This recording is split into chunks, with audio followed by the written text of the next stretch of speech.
I'm not sure what definition of special means. But the consequences of being the special one was that I was born in Oluyole, Ibadan.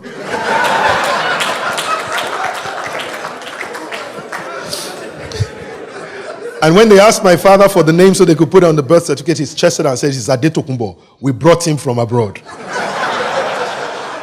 So I know many of you have Tokumbos, right? But this one is probably the first one that you know that has only one passport. And so I grew up really feeling cheated all my life. My sister is there with her Canadian passport, her son, I just felt cheated. And one of the things I said I was going to do was regardless of the fact of what kind of hand I was served, I was going to make sure that I worked hard enough to make sure that even if I don't get passport, I must have all the visas in the world. And that was my motivation, guys.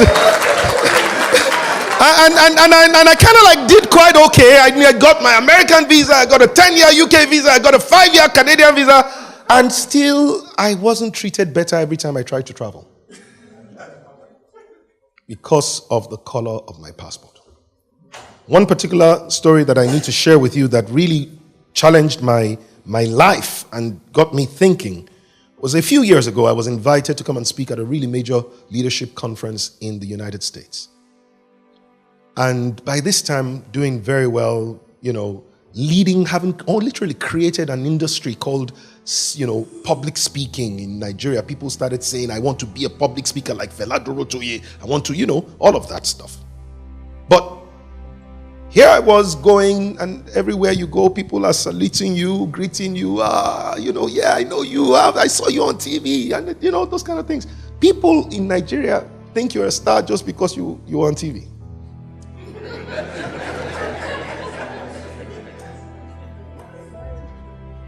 And so here I was, coming out of my hero. And then I got to Gatwick, trying to connect to the United States, and I was flying upper class. So we had priority boarding. And I noticed on the queue, just not a long queue, just a short queue, these two incredible, beautiful couple. There was an older gentleman who looked about 70, maybe 70, just a little bit over 70, but absolutely distinguished, like Mr. Shobanjo. When you see him, you know that he's a distinguished man. And his beautiful wife was also with him, this gentleman, white hair, beautiful white hair. And when they approached the lady who was supposed to do nothing but just collect their boarding pass, scan it, and say, "Have a nice flight," for whatever the reason was, I noticed that she asked them to please step aside.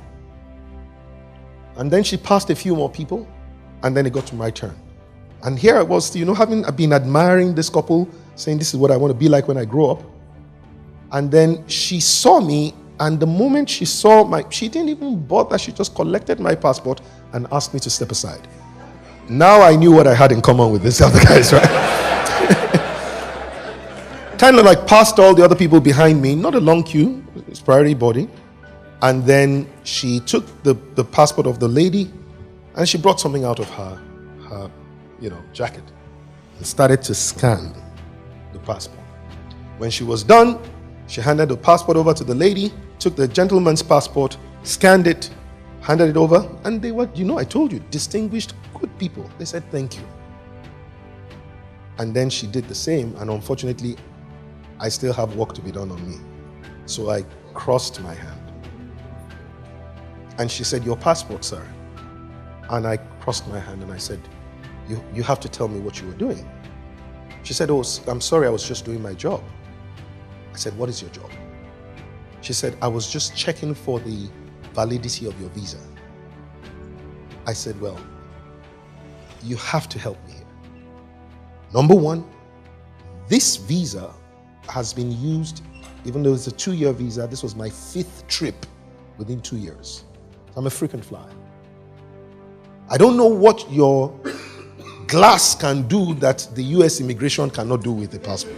I'm not sure, but that's the first thing. The second thing is, I am an executive club member. I am flying upper class. Why would you do this?" And she said to me, "I mean no harm, sir. I'm just doing my job. You don't know what we see here with Nigerians. And more importantly, they've told us about you people.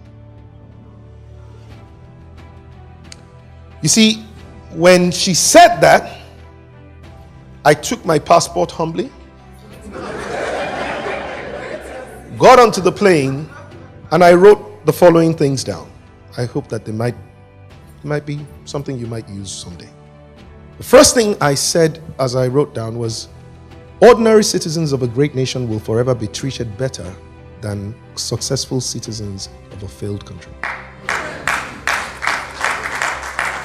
The second thing that I said was that individual success in the midst of collective failure will always be despised. I later came back and put those things on social media and it went viral. But I think it went viral not because it was me that put it up. It was just because it was the truth. And it was a call to most people's conscience to recognize that you are not really ever judged by how great you have become. There is a national identity that is tied to you. And it's like a cover that before people see you, they see that identity. And so whether that identity is for good or for bad, it's the covering you have. Not only is that identity at the cover, it's also at the heart. In between the heart and the cover is all the success you want to get. But if your nation is a failed nation, you've got the heart of pain. And then you've got the covering of failure, covering all of that success. And it occurred to me that it was not enough that I could begin to pursue or continue to pursue my success. I needed to start to pursue Nigeria's success. And that was the journey that took me to become a nation builder.